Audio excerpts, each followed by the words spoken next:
Another DIY na ginawa ko dun sa bahay ng kapatid namin. Sabi ko na nga ba hindi yan malalagyan ng varnish man lang hanggang hindi ako ang gumagawa niyan. Nilagyan nila ng mga display pero hanggang ngayon hindi pa nila nilalagyan ng kahit varnish man lang.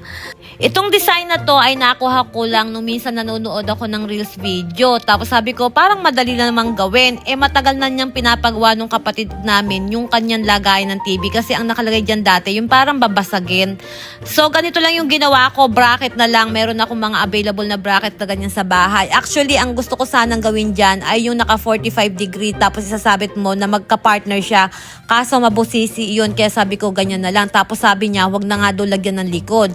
Yung kasing naiisip ko na design or style kung paano yan isasabit, kailangan may likod yun. Ito namang fluted panel binilang namin dun sa malapit na hardware sa may amin. 6 na piraso lang yan, tapos ang isang piraso ay 320 or 300 lang yata yung binigay sa amin.